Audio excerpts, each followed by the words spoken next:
attacks, and they don't actively try to solve the case. We had to report to the police station directly to get them to pursue the case.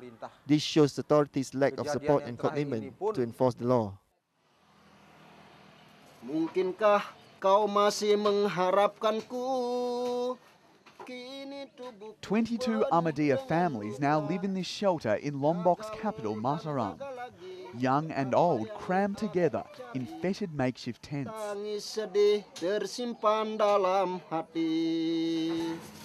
Khairuddin says many here have been denied citizenship cards, which makes it hard for some children in the shelter to access Indonesia's education and health services.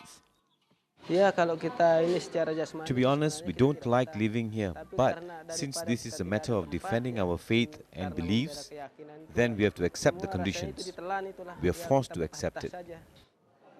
The district head acknowledges his idea to move Ahmadiyya followers onto an island 60 kilometres away from Lombok is contentious, but says it's in their best interests. Kita tidak memberikan solusi menyangkut juga hak asasi. Perhaps the relocation solution could be seen as a violation of human rights, but for the local government it's a good solution. Why they're being isolated is because characteristically they're keen on an exclusive system of society. Harmony is a selling point for an island trying to be a tourist mecca like neighbouring Bali. Zaini Aroni says Ahmadiyya's exclusive and elitist approach to their faith triggers suspicion amongst mainstream Muslims. It's affecting human beings in a harmful way. I do hope the central government would give a firm policy on a national level whether Ahmadiyya is allowed in Indonesia, because the ones who are directly facing the issues are the villagers and local government. This is the problem. The Indonesian government's Religious Affairs Ministry issued a decree in 2008, banning Ahmadiyya from publicly practicing and spreading their faith. They're reviewing the ban, but Bahrul Hayat, the Religious Affairs Ministry's Secretary-General, has serious misgivings on the Ahmadiyya's exclusivity and says restrictions on marriage trigger social problems. They have to be more open. There are some restrictions that given by Ahmadis to other Muslim followers, like the use of masjid. All masjid in Indonesia is open for only Muslims. But the marriage system is restriction for only Ahmadis. Ahmadis women only want to be married by Ahmadis men. So this is some problem in terms of social interaction. 500,000 Ahmadiyya followers worship across Indonesia. Their detractors say they could have full religious freedom if they concede they are not true Muslims. But Indonesia's Ahmadiyya leaders maintain they are. The basic essence of Islamic conversion vows. We practice it in other Islamic teachings. We pray facing the Kaaba. We fast during Ramadan.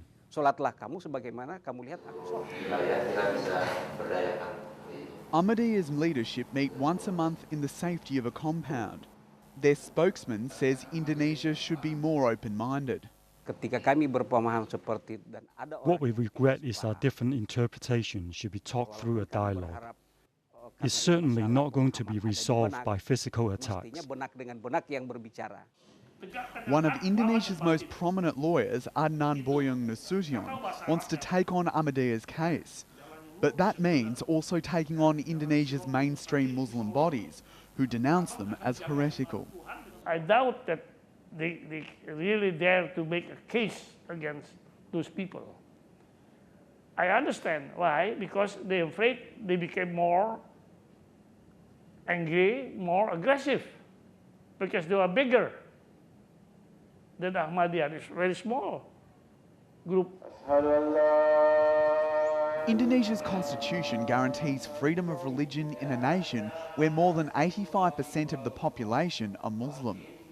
However, a blasphemy law currently enacted only recognises 6 official religions and imposes a 5-year jail term for any follower who strays away from their central tenets. There's another law that prevents minorities from building houses of worship without the support of 90 people. A minority of Indonesian hardliners have used the law to protest the building of churches and synagogues. Earlier in the year, violent attacks closed some 20 Christian churches, forcing at least one congregation to worship in the streets. The laws are also being used to justify attacks on religious minorities like Ahmadiyya. This amateur footage taken in 2008 near Riau in Sumatra shows an Ahmadiyya mosque being targeted by a local mob.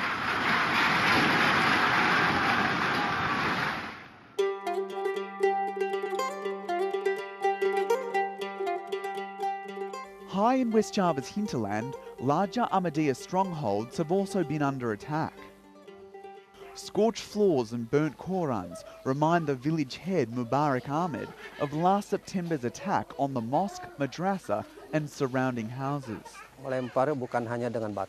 They didn't only throw stones, but also Molotov cocktails, causing the mosque to burn. The carpet was burned. The young people tried to put out the fire and mistakenly thought to fight back. Then the attackers ran away and one person got stabbed. The community are rebuilding the mosque, but they are adamant it will happen again because tension remains high. We find that some authorities are not neutral. They seem to be defending the other party. We have reported the threats and they claim that the attackers blocked them and couldn't get through, and they are the ones who should control the public and keep order, not the other way around. But despite their issues with Ahmadiyya, the government says authorities do what they can to protect Ahmadiyya communities.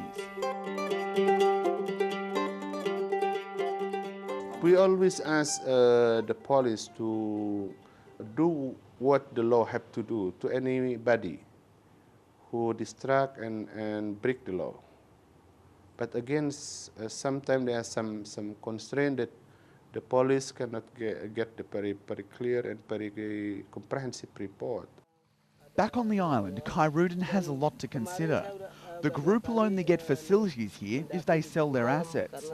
He will need to source fresh water for his family and find a boat to work.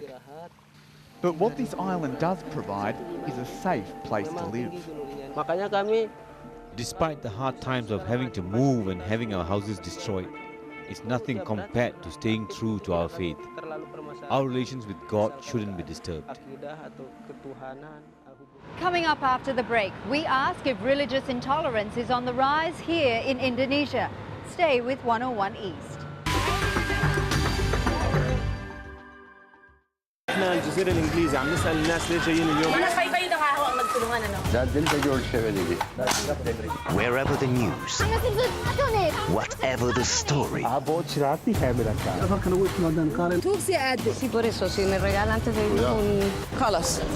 AlJazeera. It is in the details. A look. A connection. The moments that reveal the truth.